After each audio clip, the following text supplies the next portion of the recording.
ಹಾಗಲಕಾಯಿ ಗೊಜ್ಜು ಇದು ಚಪಾತಿಗೂ ಮುದ್ದೆಗೂ ಅನ್ನಕ್ಕೂ ತುಂಬ ಚೆನ್ನಾಗಿರುತ್ತೆ. ಈ ರೆಸಿಪಿ ಯಾವ ಥರ ಮಾಡೋದು ಅಂತ ನೋಡೋಣ ಬನ್ನಿ. 4 ಹಾಗಲಕಾಯಿನ ತಗೊಂಡಿದ್ದೀನಿ. ಇದನ್ನು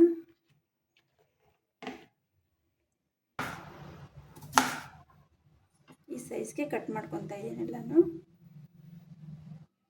ಇದರಲ್ಲಿ ಈ ಥರ ಬರ್ತಿರೋ ಸೀಡ್ಸ್ ಇರ್ತಾವಲ್ಲ, ಬೀಜ ಎಲ್ಲ ತೆಗೆದುಬಿಡೋಣ. ತೆಗೆದುಬಿಟ್ಟು ಎಲ್ಲ ಒಂದು ಬೌಲ್ಗೆ ಹಾಕ್ಕೊತೀನಿ.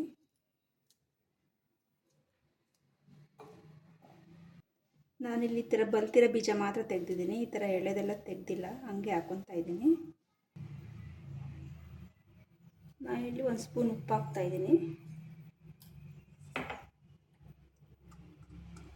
ಒಂದು ಅರ್ಧ ಸ್ಪೂನ್ ಅರಿಶಿನ ಮಾಡೋಣ. ಮಿಕ್ಸ್ ಮಾಡಿ ಒಂದು ½ ಅನ್ ಅವರ್ ಬಿಟ್ಟು ಆಮೇಲೆ ಅದರಲ್ಲಿ ನೀರೆಲ್ಲ ತೆಕ್ಕೊಳ್ಳೋಣ. ಅರಿಶಿನ ಉಪ್ಪು ಹಾಕಿ ಈ ಥರ ಮಿಕ್ಸ್ ಮಾಡಿದ್ದೀನಿ. ಇದನ್ನು ಅರ್ಧ ಗಂಟೆ ಬಿಡೋಣ ಹಂಗೆ ನೆನೆಯೋಕ್ಕೆ. ಆಗಲೇ ಉಪ್ಪು ಅರಿಶಿನ ಹಾಕಿ ನೆನೆಸಿಟ್ಟಿದ್ವಲ್ಲ, ಅದರಲ್ಲಿ ನೀರಿರುತ್ತೆ. ಇದನ್ನು ಹೀಗೆ ಹಿಂಡ್ಕೊಳ್ಳೋಣ. ಇದನ್ನು ಈ ಥರ ನೀರೆಲ್ಲ ತೆಕ್ಕೊಳ್ಳೋಣ.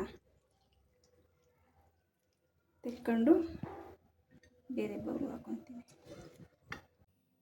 1 ಹಿಡಿ ಕಡಲೆ ಬೀಜ, 1 ಸ್ಪೂನ್ ಕಡಲೆಬೇಳೆ, 1 ಸ್ಪೂನ್ ಉದ್ದಿನಬೇಳೆ, 1 ಸ್ಪೂನು ಜೀರಿಗೆ ಮತ್ತು 1 ಹಿಡಿ ಕೊಬ್ಬರಿ, ಇದೆಲ್ಲ ಗ್ರೈಂಡ್ ಮಾಡ್ಕೊಳ್ಳೋಣ.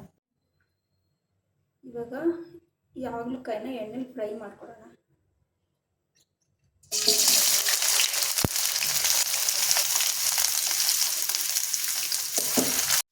ಈ ಥರ ಎಣ್ಣೆಲಿ ಫ್ರೈ ಮಾಡ್ಕೊಳ್ಳೋದ್ರಿಂದ ತಿನ್ನಬೇಕಾದ್ರೆ ಅಷ್ಟೊಂದು ಕಹಿ ಅನಿಸೋದಿಲ್ಲ, ತುಂಬ ಚೆನ್ನಾಗಿರುತ್ತೆ.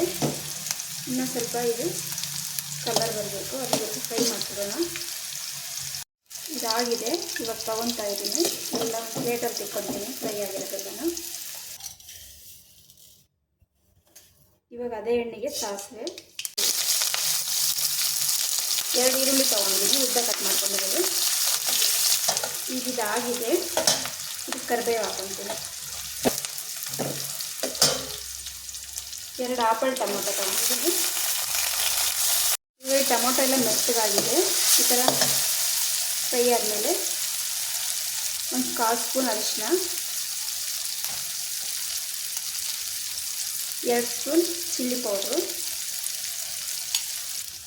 1 ಸ್ಪೂನ್ ಧನಿಯಾ ಪೌಡ್ರು ಫ್ರೈ ಮಾಡ್ಕೊಳ್ಳೋಣ. ಇದಕ್ಕೆ ಹುಣಸೆಹಣ್ಣು ರಸ ಹಾಕ್ಕೊಳ್ಳೋಣ.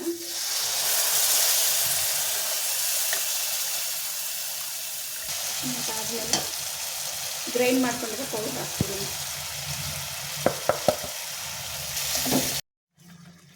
ಇದಕ್ಕೆ 1 ಕಪ್ ನೀರು ಹಾಕ್ತೀನಿ. ರುಚಿಗೆ ತಕ್ಕಷ್ಟು ಉಪ್ಪು, ಸ್ವಲ್ಪ ಬೆಲ್ಲ. ಈಗ ಫ್ರೈ ಮಾಡ್ಕೊಂಡಿರೋ ಹಾಗಲಕಾಯಿನ ಹಾಕ್ತಾಯಿದ್ದೀನಿ. ಈಗ ಇದು ರೆಡಿ ಆಗಿದೆ ಅಂತ ಇದಕ್ಕೆ ಸ್ವಲ್ಪ ಕೊತ್ತಂಬರಿ ಸೊಪ್ಪು ಹಾಕ್ಕೊಳ್ಳೋಣ.